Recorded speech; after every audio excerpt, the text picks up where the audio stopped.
todo este estallido social inició el 28 de abril de este año, cuando hacen un llamado a un paro nacional. El país ha vivido muchos ejercicios de movilización y tiene cerca de 1.100 acuerdos incumplidos de los gobiernos pasados, incluyendo este. Y hubo un ejercicio en el marco de este actual gobierno, encabeza el presidente Iván Duque, que fue el de la Minga Indígena Campesina y Popular del 2019. Allí inició un ejercicio desde el suroccidente colombiano, donde incluye a Cali, que es parte o capital del departamento del Valle del Cauca, y hubo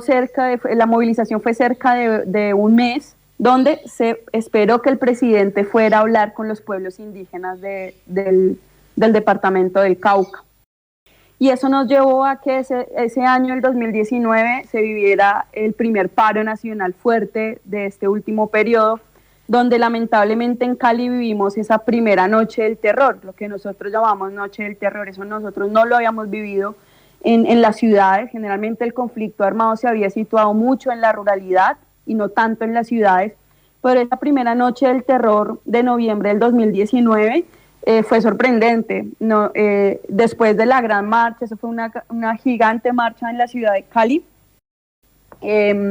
empezamos a escuchar disparos en las noches, hubo muchas zozobras, se militarizó la ciudad, y eso creo que fue un quiebre en el ejercicio de participación política y de dinámica de movilización social en Colombia. Muy parecido pasa en Bogotá, también hay unas tensiones muy fuertes y muere uno de los jóvenes, que es Dylan Cruz, que se convierte como en uno de los referentes muy importantes de los jóvenes. Es un líder estudiante de colegio, pues que muere con una acción que es repetitiva desde el 2019, que es la brutalidad policial, ¿no? Nosotros veíamos videos disparando policías directamente a los jóvenes, la militarización de las ciudades y una lógica de seguridad pues que a todas luces es disonante frente a una postura de paz de lo que está viviendo el país en una transición en teoría hacia la construcción de paz. El 2019 termina con una agenda muy fuerte de movilización social que por supuesto pues la frena la pandemia. De marzo casi a septiembre el país está bloqueado, y en septiembre de nuevo la Minga Indígena Campesina y Popular va a Bogotá y le dice al gobierno: necesitamos hablar con una agenda estructural. Acá hay un debate muy importante y es la estructura de país. Es una estructura de país que además se han dado cuenta, por ejemplo, que este debate, por ejemplo, de la construcción de paz y el cuidado y protección de la vida no es gratuito. Cerca de 1.000 personas o más han sido asesinadas después de la firma del acuerdo de paz, incluyendo líderes sociales, mujeres, personas en proceso de reincorporación, excombatientes de las FARC. Y bueno, todo esto nos lleva a que después de finales del 2020 inicia esta dinámica fuerte de movilización en abril del 2021. Y es que el gobierno no se ha querido sentar con las comunidades y con el pueblo, no se ha querido sentar a discutir, a hacer un debate de país, como lo llaman los movimientos sociales, de temas estructurales, temas como territorio, como paz, cuidado de la vida, temas como participación política. Y obviamente pues esto lo agudizó el querer pasar una reforma tributaria que a todas luces lo que hacía era profundizar las inequidades existentes, que se agudizaron mucho más después de la pandemia.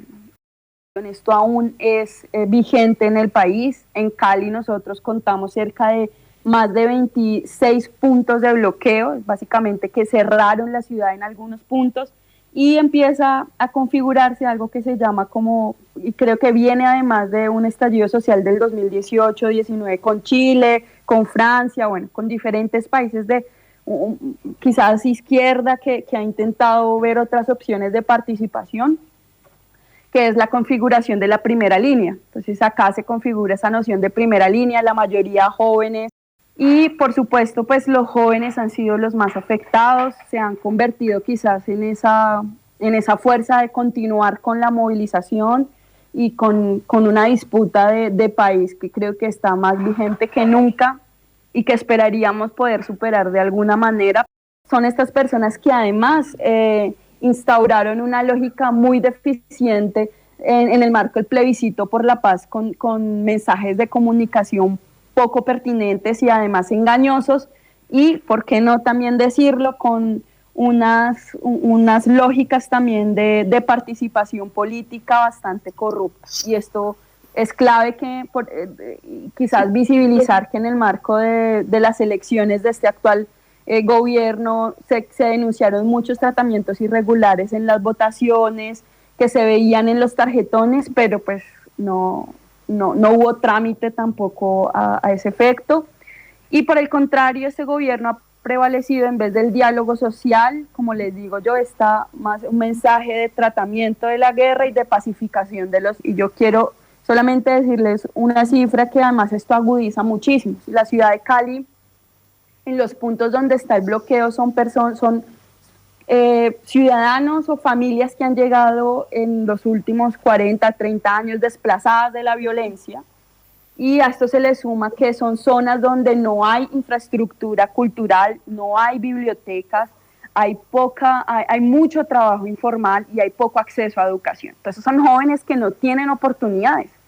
y que lamentablemente se han visto en una dinámica más de economías y de dinámica de economías ilegales, donde ellos además están pidiendo, ustedes vienen los puntos de pliegos de peticiones que ellos dicen es: necesitamos trabajo,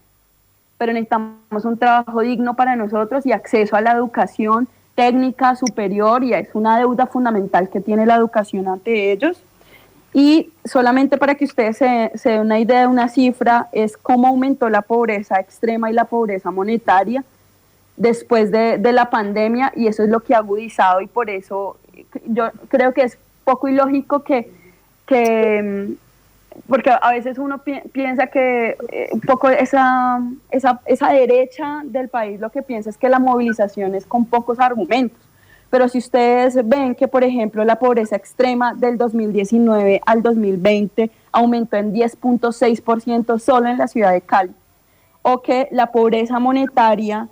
a nivel nacional del 2020 estaba 6.8 y en Cali estaba en 14.4, pues tú encuentras argumentos. Yo no creo que esto se solucione en las contiendas electorales. El país requiere reformas estructurales y políticas.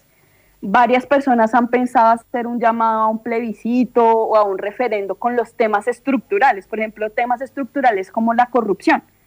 Hay temas estructurales que probablemente van a ser más importantes o están en paralelo importante a estas próximas contiendas electorales que se avecinan en el país. Nosotros creemos que todo depende de estas últimas semanas, cómo va a ser transitoria el manejo a la movilización y el manejo también de los sectores de derecha y de izquierda. Hay nuevas coaliciones, hay nuevas figuras públicas, políticas aspirando a estos cargos, pero el país debe hacer una reflexión un poco más profunda de temas, insisto, estructurales. Muy poca gente cree en la institucionalidad y allí probablemente sea uno de los retos, pero en la utopía y en lo que uno esperaría es, sí van a haber transformaciones con una nueva propuesta y apuesta de país. Las comunidades indígenas en La Minga han propuesto un nuevo pacto de país con temas estructurales, y esperaríamos que en las próximas elecciones el péndulo se vaya tanto de la derecha un poco al centro izquierda, para ver qué otras opciones de poder tenemos y de vocación de poder hay en el país.